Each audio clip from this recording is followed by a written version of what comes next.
Buenas tardes, compañeros, público. Me agrada poder saludarlos. Mi nombre es Luis Felipe Estupiñán Rocinque, junto con mi compañera Tania López, que nos llegará a explicarles, digamos, en nuestra postura sobre una investigación en la cual nosotros nos sentimos identificados y que siento que como seres humanos y como colombianos y probablemente la mayoría bogotanos nos aqueja, que es el modelo de certificación que se tiene en nuestras urbes. Específicamente vamos a hablar de Bogotá. El sistema de servicios públicos es algo que lleva, digamos, recientemente en nuestras vidas. Ha sido una manera en la que, dependiendo de dónde vengamos y la certificación de las urbes y nuestros procesos económicos, nos categorizan en diferentes subgrupos sociales en los que nos dicen qué subsidios podemos adquirir, qué servicios y a qué cantidad tenemos que pagar y la calidad de los mismos. Dentro de eso queremos dar el tema o el problema que de pronto no sé si a usted le va a pasar, que es que se han vuelto un tipo de disparidades, de divisiones sociales que están intrínsecamente en nuestro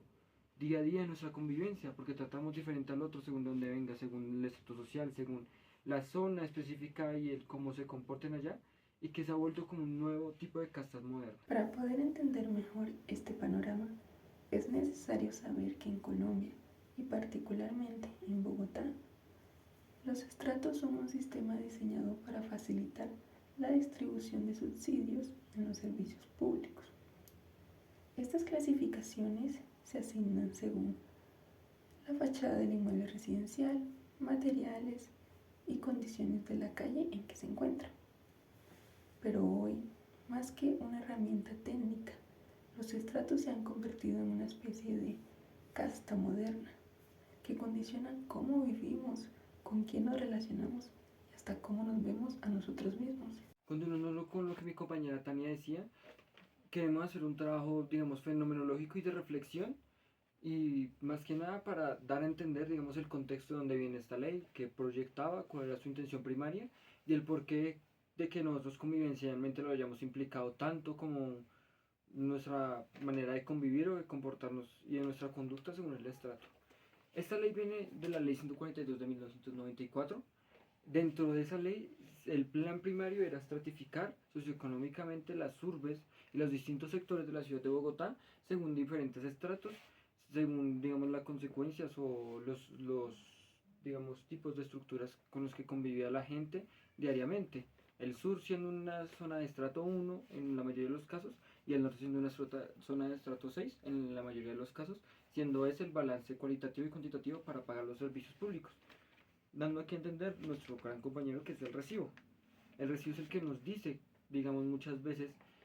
que es cuándo tenemos que pagar, cómo tenemos que pagar y a qué servicio público y el por qué en nuestro estatus socioeconómico. Somos dos o tres en este caso. Nos vamos a tener una diferente calidad de servicio, de vida y de convivencia y diferente estructura social, económica y urbanística en el sector en el que convivamos. Hoy, vivir en un estrato bajo no solo significa pagar menos por la luz o el agua, también significa muchas veces ser visto como menos por los demás. Según Sepúlveda Rico, el sistema ha dejado de ser un mecanismo técnico y ha pasado a convertirse en un dispositivo de exclusión social. Un ejemplo de la jerarquización del amor se ve reflejado en las redes sociales. Es probable que en algún momento se hayan topado con un tipo de contenido que ha sido bastante cuestionado. Videos en los que unos influencers o creadores de contenido entrevistan chicas en zonas populares de la capital, haciéndoles preguntas que resultan controversiales para muchos, como ¿cuánto debería ganar un hombre para salir contigo? ¿O saldrías con alguien de tal localidad? Lo que resulta más relevante ni siquiera son las respuestas de las chicas, sino los comentarios de las personas que juzgan la vestimenta y hasta la forma de hablar de las entrevistadas. Comentarios como se le nota el cisben o qué exigentes se han puesto las de estrato 1 no hacen más que evidenciar cuán arraigada está en nuestra sociedad la división de clases. Bueno, consecuentemente con lo que mi compañera Tania explicaba,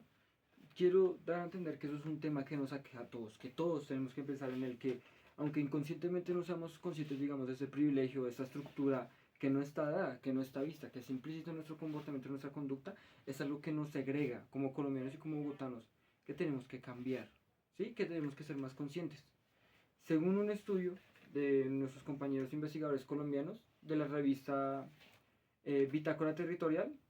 sacamos de un fragmento de la tesis de ellos llamada Estrato socioeconómico como segregación dentro de Bogotá o de Colombia, en donde ellos hablan de cómo las diferentes urbes y cómo se comportan dentro de sus dinámicas sociales y las disparidades que tienen a comparación de las otras, por medio de cómo el estrato socioeconómico ha hecho diferentes tipos de escalas de nivel de movilidad social que son a veces imposibles, muy disparejas de concebir dentro de la propia cultura, desde la propia convivencia, de que cada persona y cada uno nos comportamos diferentes según el que nos habla y cómo se comporta y el estrato que es. Que las personas del norte tienen mejores vías, tienen mejores trabajos, visten mejor, tienen menos problemas de inseguridad o incluso se dice que tienen mejor educación que nosotros. Entonces es algo que de pronto nosotros, dentro de ese clasismo y esas castas modernas, conductualmente creemos que es así. Es tanta la trascendencia de estos prejuicios que muchas personas terminan sintiéndose avergonzadas de su origen. Y esto no trata simplemente de una incomodidad superficial, sino de un rechazo interiorizado que lleva a transformar aspectos fundamentales de su identidad. Algunas personas cambian su forma de hablar, adoptando acentos neutros o forzadamente cultos para intentar disimular su procedencia. Otras cambian su forma de vestir, escogiendo atuendos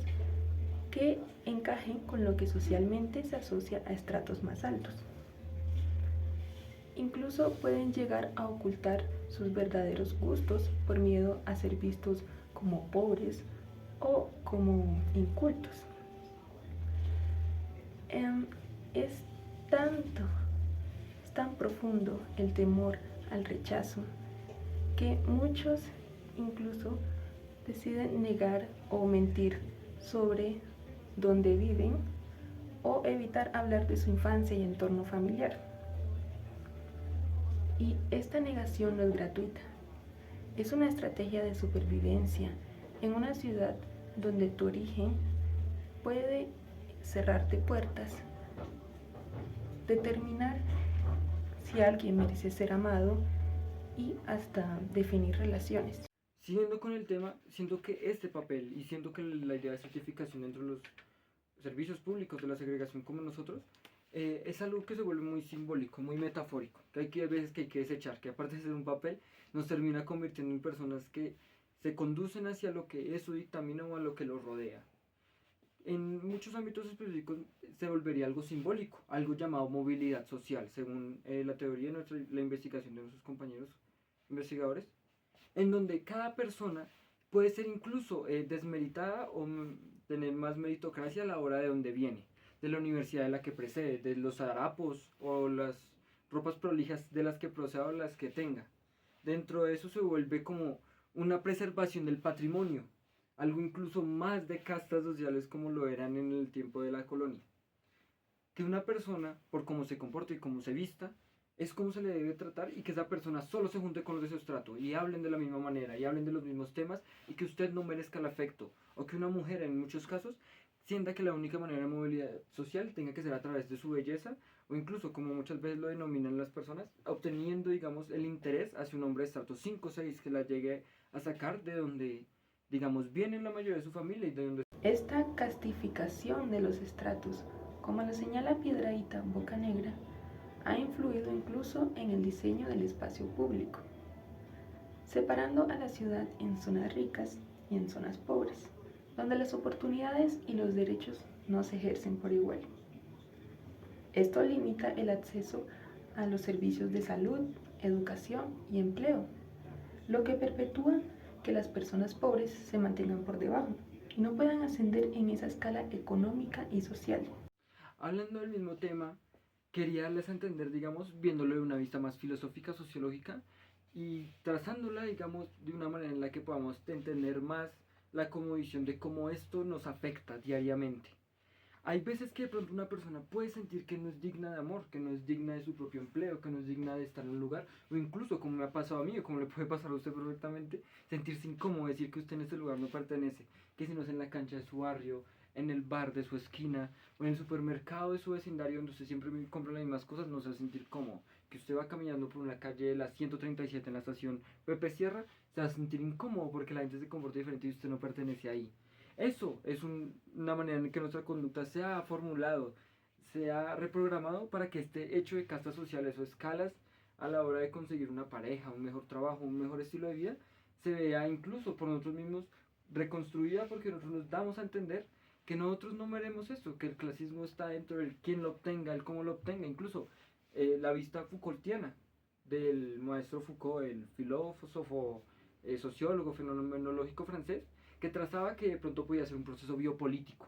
de estratificación y de categorizar la vida humana, que según su ámbito de consumo, según la obtención de bienes, según cómo le conviene a la sociedad, una sociedad moderna y que progresa dentro de los ámbitos económicos y políticos, ¿quién le conviene más? ¿La persona de un hijo de familia rica que va a seguir produciendo empresas, macroempresas, microempresas y siguiendo esa idea de capital y de consumo? ¿O la persona que sabe que de pronto, sin importar cómo se esfuerce, no podría obtener ese tipo de riqueza si no se esfuerza demasiado, sino prácticamente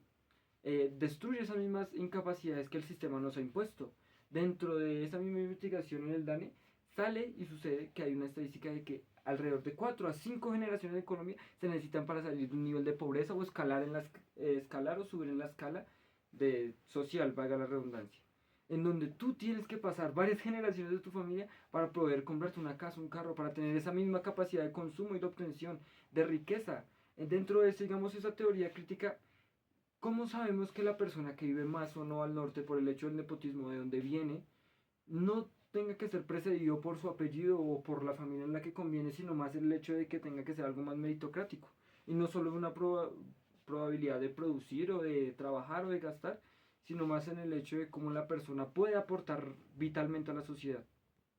Bogotá no es solo una ciudad dividida en localidades, es también una ciudad dividida simbólicamente en castas modernas. Y esto nos obliga a pensar,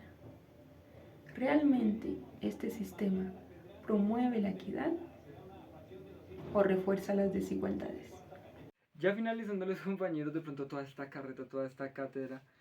me gustaría darles a entender el punto vital de esto, digamos la conclusión a la que yo quiero llegar, a lo que yo que ustedes